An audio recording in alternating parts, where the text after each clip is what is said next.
impact is where the changes starts happening. There's a message of hope we send out when we speak on some of these platforms. And HOPE is a 4-letter acronym that stands for Hold On, Pain Ends. Welcome to a new episode of Most Memorable Journeys. Today's guest is a wonderful lady that I met 3 years ago. Is it 3 years or is it's 4 years? Oh my God, time flies when you're having fun.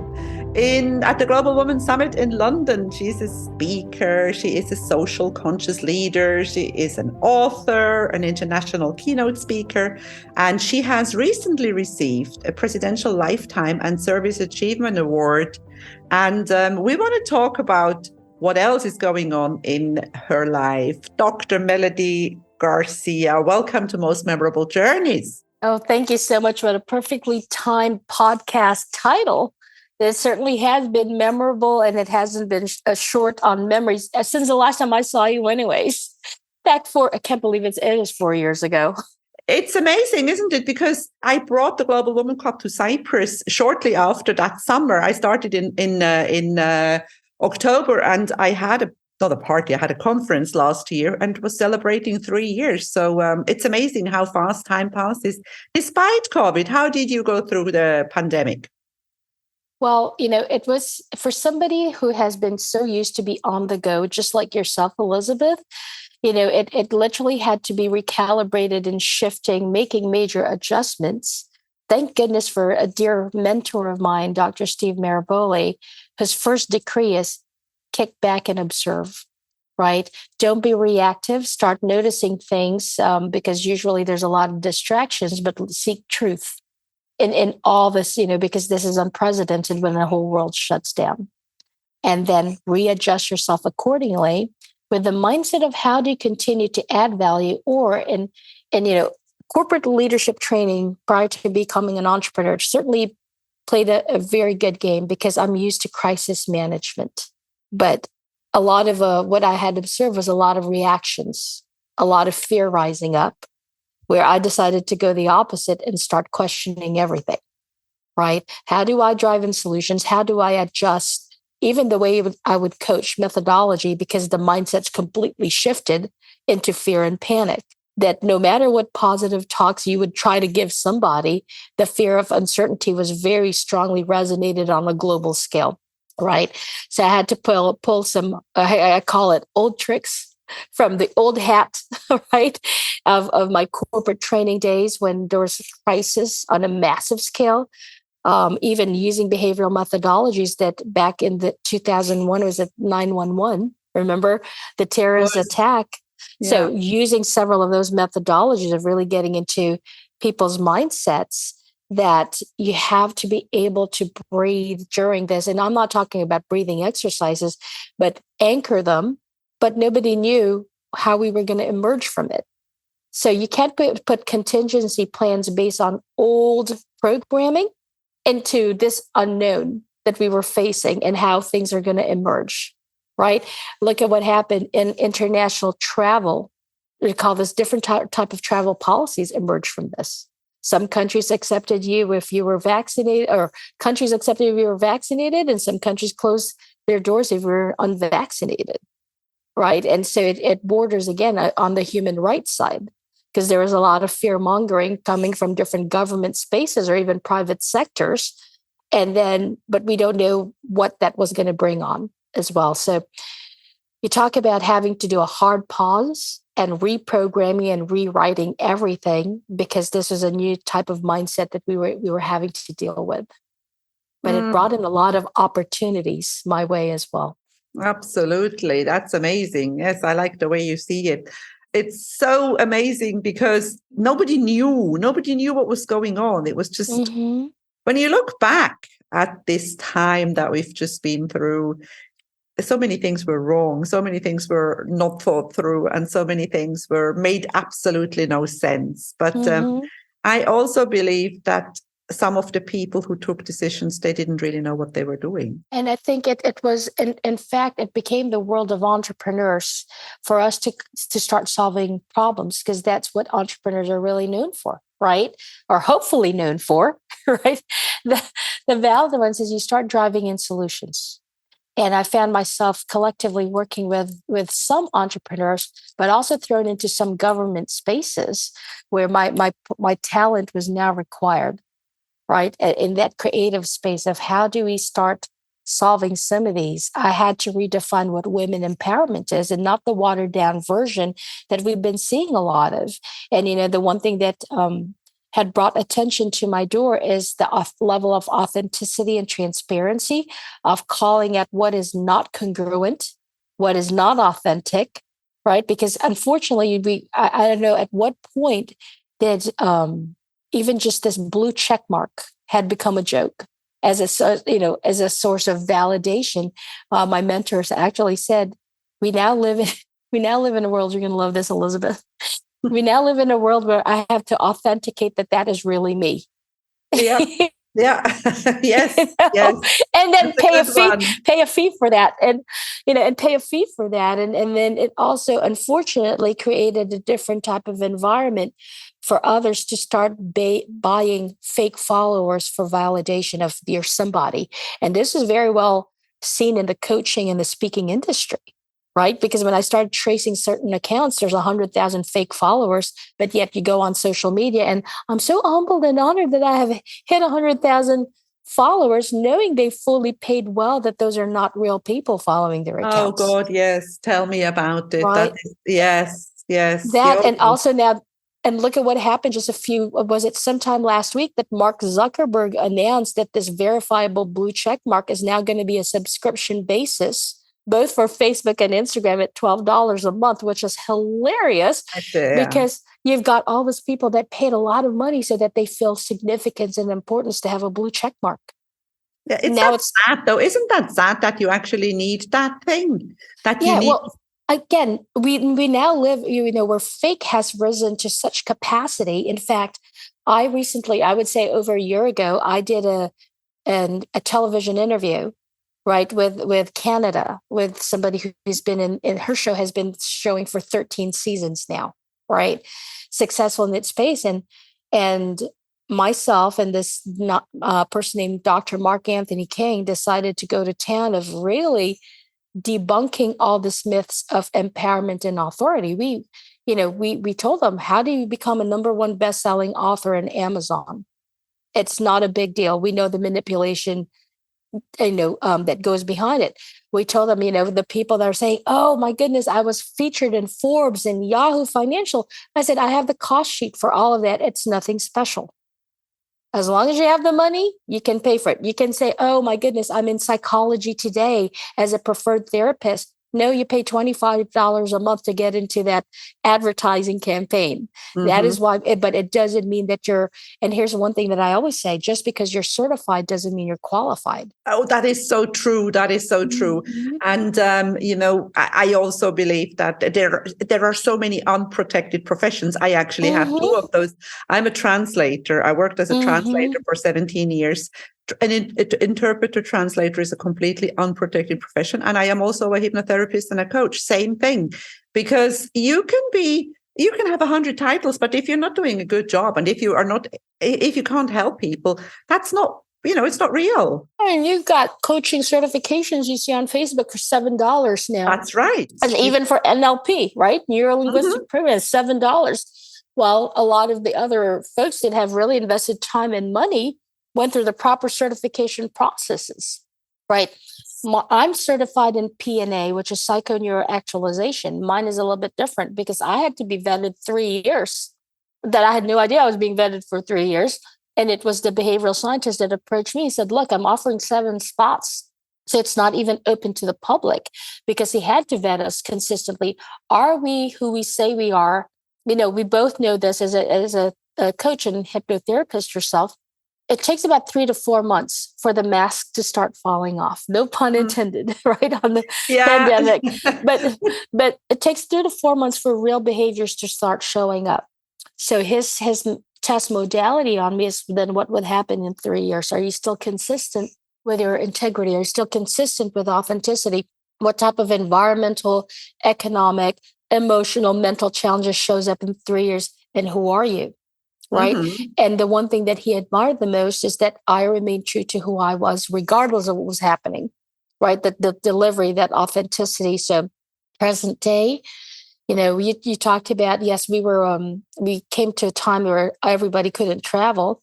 Interestingly enough, in my faith walk, God opened up more doors during that time out, right, for impact. So I was appointed a World Civility Ambassador that has handlings in over 40 countries, right? Really diving into, last year, I led a women empowerment program with over 400 women from Nigeria signing up online, right? To, again, redirect a different mindset and behavior with this diversity and inclusion, but more so, how do we start shifting the paradigm of giving them authority for economic empowerment, right? This is not there's unfortunately a lot of the wrong message of women empowerment as the let's emasculate men in the process. There's Yeah. also there's also the, oh my goodness, my empowerment is awards that I pay to become part of, and let me show my tiny little trophy. And and it's more for the Instagram reel. So I've started speaking in more spaces that are of authority, currently dealing with different government sectors that are picking on my talent and my brain on how to drive in specific changes. I tell you what, the environment changes, right? The level of what you have to bring to the table and value is challenged for growth, which is what I love as well. And it brings you to what I call the real accolades. So, for example, just recently being honored with a Lifetime Achievement Award by the Presidential Council, which was established by the U.S. presidents over 20 years ago, right? And getting that letter from the White House signed by President Biden.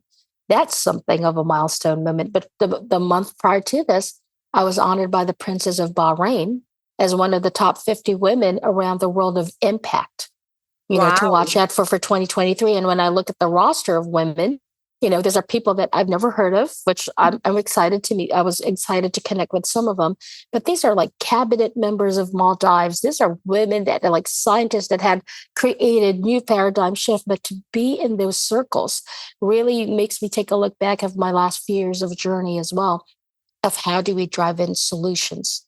Right? Because shortly after you and I met in London, I was in Dubai, and then I was in India after that. And in India, I got to meet the Dalai Lama, right? Oh, did you? One of the few. And what was that like? Well, he's all about altruism. He's all about, the different like peace talks in the public square. But I think to me, what was most enriching as an experience coming out of India was really taking a look at the differences in our understanding and processes and culture. And again, love is a universal language. Yeah. So is hope, right? Yeah. I was asked to lead a women's empowerment session, Elizabeth, in a Tibetan nunnery that had no access to the external world, not even via internet, right? Had translators.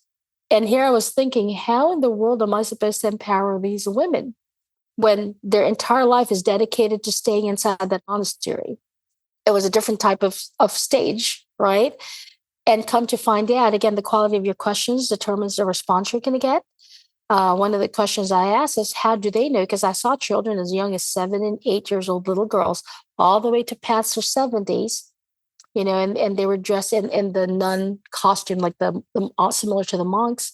And to me, I didn't know if it was a religious order, right? They believe in reincarnation. And I didn't know whether that was a calling in their life that was preset by generations. I asked one question: how do they know they're supposed to become nuns? How do they? Especially as young as age 7. Yes. Right? And I'm like, and it was very interesting. The response I got was, they don't. And like, so why are they here as young as, a little girl? And it wasn't because of religion. It was because of lack of access to education. And again, how there's a lack of women's rights even to access education, and just the level of abuses some of these women had to endure. So the easy way, or the better way out for them, is I'm going to be a nun, because at least they're going to teach me how to read and write. And I'm going to be left alone. Yeah.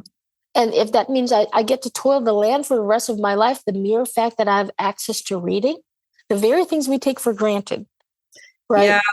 That is Mm-hmm. something that we often forget, where we are in the Western world, in the first world, as we call it. We are so blessed and so privileged. And many of us never use it, though, because there are many, many women or people all over the world who would love to have what we have. Exactly. And in my platform, I had to redefine, especially with international touches now, I had to redefine what true empowerment really looks like. How do I start bridging gaps from countries to countries? As an ambassador and co-ambassador with Mark there, some of the programs we've implemented, just because I've always also had a belief, dealing especially with UNICEF, right? The volunteer advocacy team that I founded in 2016, based out of Florida, there's so many problems, and those problems, unfortunately, are not going to go away. So instead of raising or leaving a better planet for our children, I had to completely go again and go with a different prescription I wrote. Let's raise better children for our planet. Mm-hmm. Because they will have the answers somewhere along the way. These are the next generation of leaders. So one of the programs that we beta tested was creating a youth ambassadorship program from different countries. Do you remember the old days of pen pal? Yes, of course. Of course. I had all sorts of pen pals because I grew up in a very small village in Switzerland and I was dying to meet people out Yes. in the world. And, I used to wait for the postman bringing me those airmail letters. Yes. And so when I was a little girl, my parents, one of their gifts to me was the gift of pen pal, international pen pal. And just like you, I used to look forward to the postcards and the stamps and the pictures and the letters. Mm-hmm. So I went old school in setting the foundation of this youth ambassadorship program. I literally said, what if we were to connect children, have translators, have them meet once a week or maybe bi-monthly, I said, on Zoom, where they get to know each other's culture, that regardless of the language disparity, they get to really know about each other's, culture, environment. And that way they form a very simple word that actually creates peace, friendship.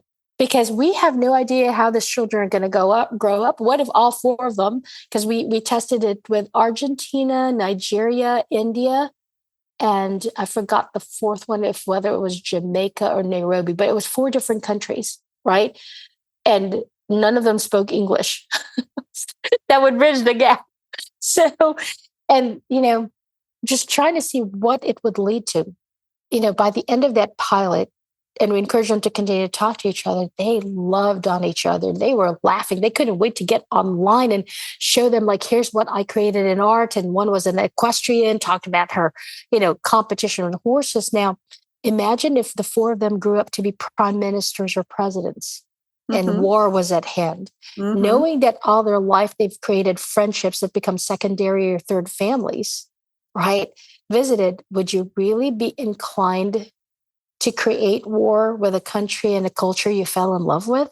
No, but so these go on. But these are the things, the implementations we started outside the typical psychology room of coaching, right? Even in the women empowerment, like bridging those gaps of learning, when I led that forum with Nigeria, and several of them were very transparent about the abusive situations they live in culturally. So again, you cannot provide first world solutions without understanding their environment or culture, what they're going through. Because when a couple of those women spoke up, what should we do? How can we leave our situation? And somebody from Dubai space said, easy, just get up and leave. Well, it's not that easy. So I had to interrupt that. Yeah. I said, well, you, by saying that, it's going to yield 2 results. I said, ostracization from their family and community, or death. I said, you can't go in here thinking that your current environment solutions is exactly the same solutions you can provide for them without asking.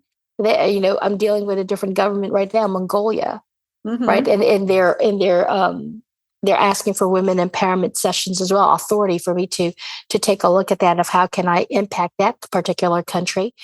But it's interesting because a lot of this, some of their talks, Elizabeth, is, well, our handicap or disabled folks don't have access to certain things.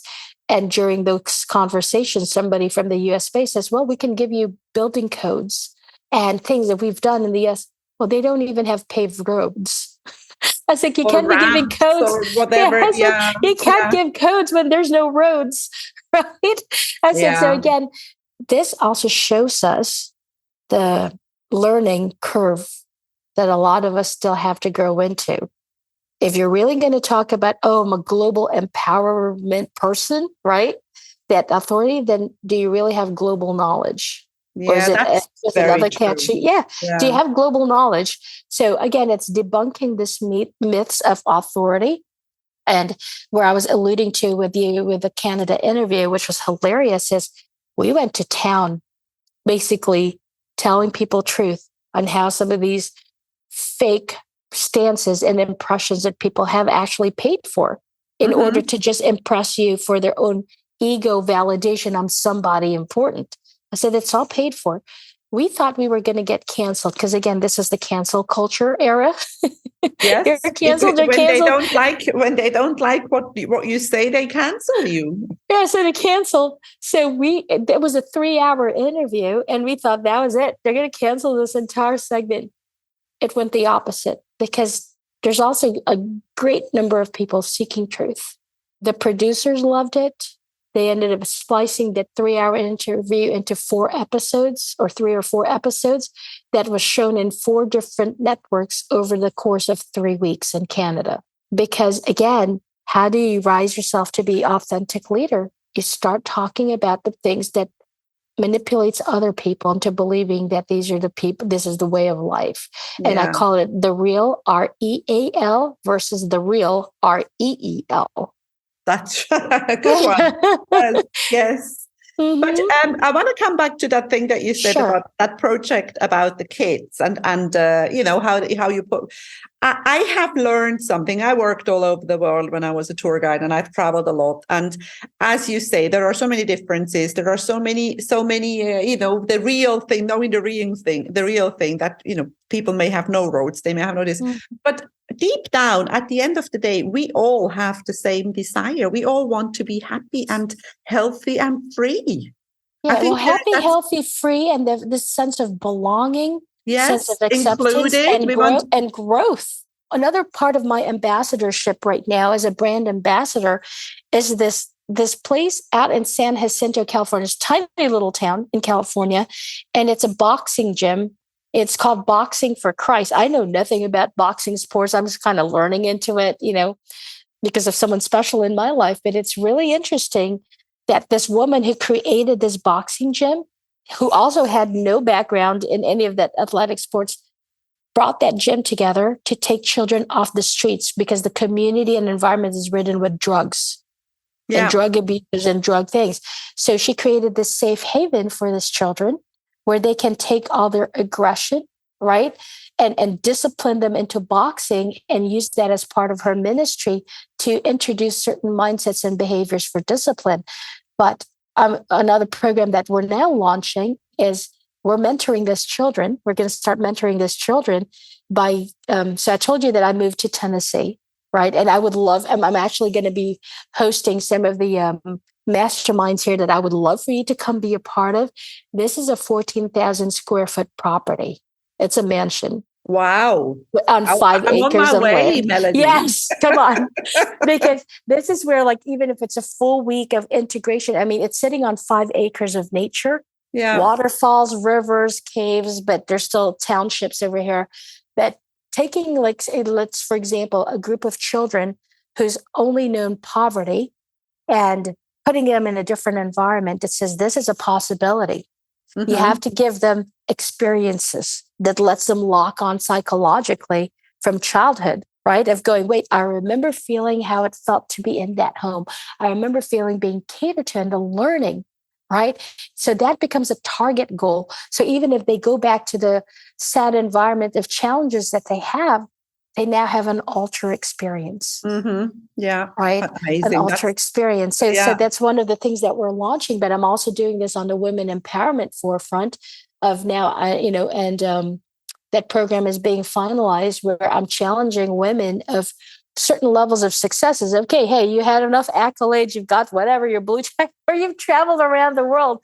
But now I want to drop you in this world called true impact spaces. Because there's only one of Melody, even though I have a great UNICEF team. But what if I'm able to teach you into a different level of authority? So this is now, there's two masterminds that are being birthed. One is called True North Mastermind. And it's going to be two parts, an in-house here on the property, or we can do it virtually over the course of a few weeks if you happen to not be able to travel, but with the expectation that the one part of that, the tail end of that, is that you're here on the property. Because now when I call that True North Mastermind, the experts I'm bringing are experts that has not really hit the stage because their levels of entrepreneurship and successes are way up there, and they happen to be friends of mine, other mentors of mine. One of them is, like, as I said, running for US president. He's an international delegate of different countries. The other one is a world-renowned journalist. I don't know if you remember the names, back in the days, Tom Brokaw, Peter Jennings. These are like the great Barbara Walters. I mean, they don't make journalists like them anymore. No, that's true. Yeah, his name is up there with them, Kelly Wright. So he's going to be one of the experts I'm bringing in, who basically gets called by presidents of nations to interview them. These are the type of experts I'm now going to drop as part of this True North Mastermind of really maximizing your potential. Now that you have, Elizabeth, reached, and you love travel, right? You've reached a pinnacle of successes in your walk. Now I'm going to push you to the next dimension of impact. Because on top of that, we have a give back program at the end of the mastermind of where we're really going to talk about True North, which is kingdom-based principles, right?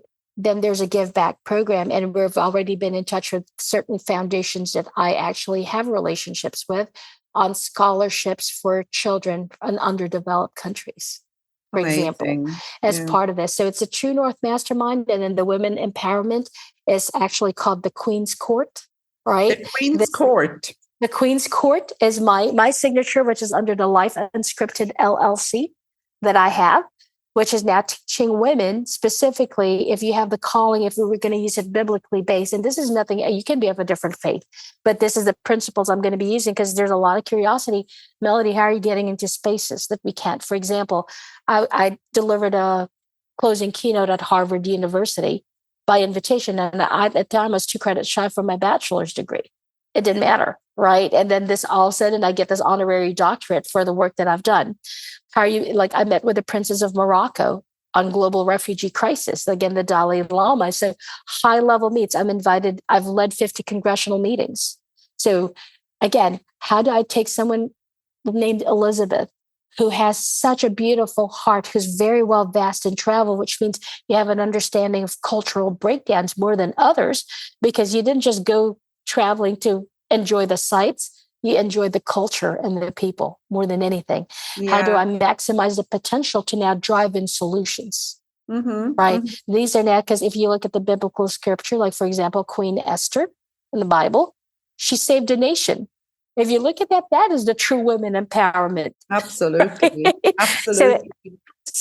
So True North Mastermind is co-ed, right? Which is giving you specific blueprints of impact, of credibility. So we're looking for high-level entrepreneurs, because it's a different type of mindset when I bring in people like Kelly Wright and the one running for US president, who drives in solutions at a global scale. And a serial entrepreneur, I mean, he's got highly successful businesses, but he's not on Facebook. Well, why? He's busy driving in solutions with different governments, right? As an entrepreneur. Right. Yeah. However, I mean, that's an interesting thing that you're saying, somebody who's not on Facebook. Is it possible in today's world? Do you think it's possible in today's world to not be on social media? It's not possible. I mean, you have to have some level of presence, but these people also have teams managing their Facebook and cleaning it up, right? Yes. There has to be a certain level of touch, but the rooms I've been in, Elizabeth, we don't talk about algorithms on Facebook. We talk about current environmental, agricultural, climate, gender disquality. Like, just like one of the ladies I'm paired with for this other project, she took it upon her mantle to really address what happened in Iran with the 22-year-old young woman that's been murdered for wearing her hijab wrong. Oh my You God. know? Yes. And she's leading a movement about that. And I said to her, I was like, of course I should have figured it was you. Because I keep hearing about this. I didn't know the name. And it turned out we've been friends for 5 years. Of Right. course. But again, it's a different language that's unexplored by entrepreneurs. Well, I happen to have those keys to different countries. I happen to say, all right. So for example, like you're let's just say you specialize in tourism. There's a woman that I have that's all the way in, it's one of the countries in Africa. I'm trying to remember now, Botswana, who's trying to grow their tourism department. Perfect. Because you have more of a global touch versus just a Botswana focus. So here are some of the things where I become an international liaison connector. But in order to do that is I have to set the proper mindsets in dealing with. But what comes out of that is exactly what we were talking about, the sense of belonging, the sense of a legacy impact. My media interviews have shifted. I don't say yes to a lot of podcasts. I'm fond of you. I was like, it's Elizabeth. Of course, I'll help your Oh, podcast, I'm fond right? of you. From the moment I saw you. But for example, some of the podcasts I've not covered, because when I make that appearance, there's a company that sponsors my appearance, on certain radio stations, that my interview results in nations being sponsored. For example, Dr. King, who was interviewed for his life journey, his presence he ended up choosing Malawi, where collectively his interview, along with that of others, ended up getting sponsored new water wells being built. Yeah, well, you see, That is impact. That right? is impact. And That that is is another impact. thing. You see, this is another thing that we often don't know. People in our so-called, as we say, first world don't talk about. It's not, we can just open a water tap. We can just open an electricity switch. We could just open a fridge door. Many, many people in the world can't do that. No, they can't even wash their hands. I mean, that creates all these diseases. So in my case, I've done the interview 3 times. Mark and I've done it twice together, but 4 now. It's already sponsored the Philippines for 30 days where impoverished families were fed. It's sponsored education scholarships in different countries in Africa, and then child refugees from Ukraine. Yeah. So when you come into the spaces of true impact, right, where your presence, your story, your wisdom is valued so highly that it creates a ripple effect of goodness in a different country, of them getting the basic humanitarian needs met, then you really have no time for Facebook, right? Other than use it as a platform of testimony of saying, here are the things that are happening versus this is what I ate today. Or the 10 million selfies, or the 10 million selfies that you see every day. Because I also started changing the audience. Like, who do I really want to connect? Social media is not going to go away, and social media is a powerful forum if you knew how to leverage it right. Totally. And also, if you lead by example, if you can inspire other people, if you do something good and you can inspire other people to follow it, or to, even if they don't want to follow it, but maybe it just rubs off a little bit. And I think kindness, I'm a huge sucker for kindness, because we cannot always help. It's not always possible to help, but at least we can be kind. And also, I always say, inspiration can be found in a fortune cookie. I think I said that on the stage of London 4 years ago. Inspiration can be found in a fortune cookie. It doesn't last. But impact is where the game is, right? Impact is where the changes starts happening. There's a message of hope we send out when we speak on some of these platforms.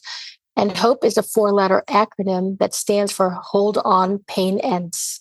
Lovely. That's a nice one. Yes. Right, like hold on, pain ends. How do we do that? In the interim is that we have to come up with collective solutions. Yeah. Because if we truly are, even in our space, entrepreneurs or corporate leaders, it's not just about profitability. If you really want to help them drive in solutions at higher spaces, the blue check marks disappear in some of the rooms that I've been in, because we talk and we roll up our sleeves, right? And we say, all right, here's the current situation. What is your subject matter of expertise? What can you bring to the table? I also happen to lead the entire North. God's funny. God has humor. That's something that I've received, that started seeing in my life is, oh, so it's not just the country you're growing. I'm going to give you the entire Northeast continent or Northeast continent to grow global speakers, right? Highly vetted global speakers that can impact with their messages, because there's still a disparity on keynote women speakers on stage. We're still outnumbered by 70% men. We are, aren't we? Yeah. And here's what's interesting. You would think that it's a male-dominated industry, but the psychology of why it's a male-dominated industry in speaking is we're emotional-based creatures, that it's the emotions that prevents us from applying, because there's this mindset that, oh, I'm not going to get selected anyway. It's easier for us to point fingers instead of disrupting the spaces. Right. So they asked me to lead the entire Northeast continent to grow this directory of high-level keynote female speakers to talk about things that we're good at. So that's another charge that's on my plate. That's fantastic. And I'm sure you're going to do a fantastic job there, because you have a very good knowledge of people. You can see through people. You understand how they take. Now, time has passed so quickly. We're coming towards the end, but I want to ask, since it is most memorable journeys, because a question that I usually ask at the beginning of this podcast is, Melody, when were you on a plane for the first time in your life? Oh my goodness. Well, that was probably when I was in fourth grade, coming to the United States as a tourist. That was the fun, exciting, just to be able to, I went to Japan, and then from Japan to the USA.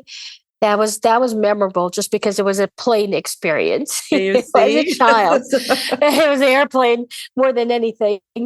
And do you have a favorite place in this world? Where would be your go-to place if you needed to go and relax, or if you needed to go and recharge your batteries?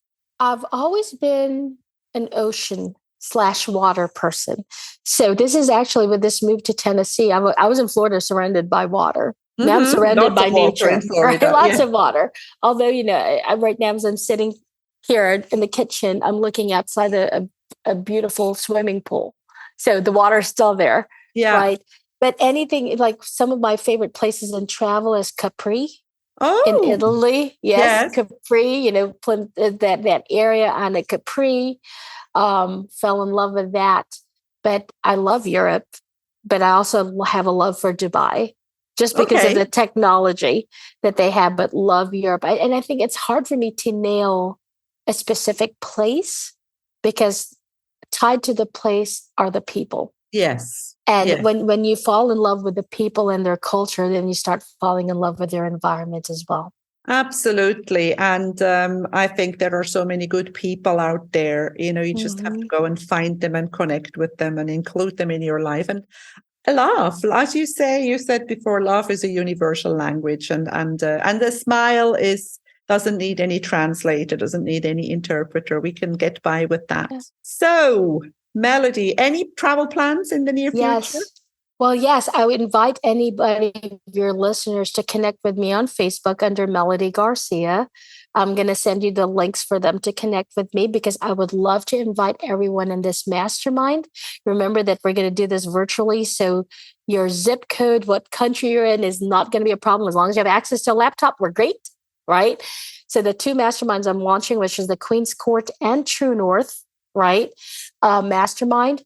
But also, hey, if you're ready to be coached by someone like me that is wanting that next level impact, that next level authority that places you in some of those rooms that no one has access to, I'm opening up 7 spots right now. 7 is a sweet spot for me, right there. That I'm and don't be shy. It has nothing to do with I always say, lose your ego in the process.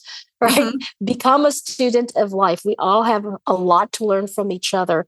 I would love to be able to teach you methodologies that have me a certain levels of success and respect, more than anything. Respect in different industries, respect from different government countries, because it is a different game. And I know that you're out there, right? And it will absolutely be, what's the ROI? I always say, buckle up. Because next thing Fantastic. you know, you're speaking to appointed king of Ghana, right? Amazing. And they're asking you, right? And at the end of the day, you get to tell the stories to your grandchildren. You get to tell the stories to your children, right? Yeah. Of I was a part of the solution, and yes, we have this kings and senators on speed dial. So just do it, and we only regret the things that we didn't do at the end of our days, and not the things. Absolutely. So we're going to put all those links in the show notes. I will want you to send them to me. Maybe I already have them. I'll have to check. I'll put them in the show notes. Okay. And I want to thank you so much, Melody, for being on today's episode of Most Memorable Journeys. Thank you. And it was lovely. Thank you so much. And I hope to see you soon in real life. Yes, you will. You're going to come over this way and enjoy this property with me. Fantastic. Thank you so much. You're welcome. Bye-bye. If you enjoy my podcast, please like, share, and subscribe to my channel.